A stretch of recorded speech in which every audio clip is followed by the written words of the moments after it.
अस्सलाम वालेकुम, क्या हाल है? खैरियत, ठीक ठाक, तबीयत मिजाज ठीक है। रूटीन के मुताबिक जनाब हाज़िर हैं एक सराइकी बलोची वीडियो घन के झूमर की वीडियो है, शादी के मौके पर बनाई गई है। सराइकी कल्चर दे विच इहो जिहा जिहड़े झूमर हैं ना, ये बहु अहमियत दी हामिल होंजन खुशी के मौके पर। तो सराइकी तो खैर ज़बान है, बलोची झूमर एक इं आख्या गया कि ये डीजी खान के इलाके की शादी की एक वीडियो है। तो उत्थां ज़्यादातर बलोच फैमिली मुख्तलिफ इन्होंने अगर सब कास्ट हैं, तो बलोच फैमिली वजह तो बलोची आख्या गया। तुम जनाब देखो ये वीडियो, तो इंशाअल्लाह इन तो बाद वाल अस इन दसेने कि किहड़े तरीके नाल किहड़े अंदाज नाल उन्हें झूमर जी परफॉर्म की।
दोस्तों तुम वीडियो ॾिठी तो बड़ी पसंद आई है, उनमें पूरा यकीन है कि तो पसंद आई उसी है। बड़ी अच्छी वीडियो है, ख़ास तौर से एक ग्रुप की वीडियो है और एक ग्रुप तुम डिठा उसी एक आज़म खान खोसा के नाम नाल बंदा जो लीडर है इन ग्रुप का, और उनका यो काम है कि मुख्तलिफ इलाकों में मुख्तलिफ जगह पर बन के वो जनाब झूमर के जोड़े प्रोग्राम इन्हों करेंदे तो लोग बड़ा एक पसंद करें, बड़ी खूबसूरती के नाल बड़े अच्छे तरीके नाल इतना प्रोग्राम किए झूमर का, तो ये वैसे बहुत ही लोग पसंद किए।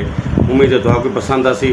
तो जो नवे भेणी भिरा हैं मेरे चैनल पर, तो पता है कि क्या है मेरा चैनल, क्या मेरा चैनल, इनका ना क्या है, इनका ना है बेला बाबा, ठीक है। तो इन्हें नवे भेणी भिरा मेरे चैनल को तुम लाइक करो, कमेंट्स भी करो और सब्सक्राइब लाजमी करो, ख़ास तौर पे बेल आइकॉन का बटन लाजमी दबाना है, लेकिन घंटे का बटन है और चंगी तरह अंगूठा दबा के दबाना है। तो इंशाल्लाह मुलाकात। अच्छा तुम ये करो कि वीडियो देख के ना झूमर वाली तो अपने कमेंट्स लाजमी कराए, ठीक है। कि कोई तो कुछ खामी खूबी जो ही नजर आए उदू दसाए मेरे को, ताकि मैं अगर बेहतरीन तरीके ना करा। इंशाल्लाह मुलाकात कर। अगली वीडियो इजाज़त दो, सुना रब दे वाले। अस्सलाम वालेकुम व रहमतुल्लाहि व बरकातहू।